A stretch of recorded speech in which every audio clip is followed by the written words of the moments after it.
నమస్కారం. ఈ రోజు అమరావతి అసెంబ్లీ సమావేశంలో మండపేట నియోజకవర్గం ఎమ్మెల్యే వేగుల జోగేశ్వరరావు 100 పడకల ఆసుపత్రి నిర్మాణానికి చేసిన విజ్ఞప్తిని చూద్దాం. ఎమ్మెల్యే వేగుల జోగేశ్వరరావు మాట్లాడుతూ ప్రస్తుతానికి మండపేటకు కేవలం 30 పడకల ఆసుపత్రి మాత్రమే అందుబాటులో ఉందని తెలిపారు. చుట్టుపక్కల గ్రామాల నుండి ప్రజలు వైద్యం కోసం వస్తున్నప్పటికీ ఆసుపత్రి సామర్థ్యం తక్కువగా ఉండటం వల్ల సమస్యలు ఎదురవుతున్నాయని చెప్పారు. 85,000 జనాభా అధ్యక్ష, కానీ మాకు 30 పడకల ఆసుపత్రి మాత్రమే ఉంది. మరి మా నియోజకవర్గంచే కాకుండా చుట్టుపక్కల గ్రామాల నుంచి కూడా అనేక మంది పేషెంట్లు వస్తుంటారు అధ్యక్ష. గత ప్రభుత్వం హయాంలో సెంట్రల్ గవర్నమెంట్ ఇచ్చినటువంటి నాబార్డు నిధులు 5.5 కోట్లు ప్లస్ మున్సిపల్ ఫండ్స్తో కలిపి 100 పడకల ఆసుపత్రి శాంక్షన్ అయిందని చెప్పి ఒక బిల్డింగ్ని, కొత్త బిల్డింగ్ని మొదలుపెట్టి గాలి కుదిలేశారు అధ్యక్ష.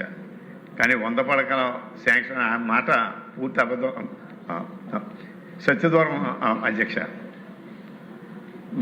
ఈ విషయాలన్నీ కూడా గౌరవ శ్రీ నారా చంద్రబాబు నాయుడు దృష్టికి తీసుకెళ్ళగా ఎన్నికల ముందు మండపేట వచ్చినప్పుడు ఆయన మాత్రం అధికారం రాగానే 100 పడకల ఆసుపత్రిని శాంక్షన్ చేస్తానని చెప్పి తెలియజేశారు అధ్యక్ష.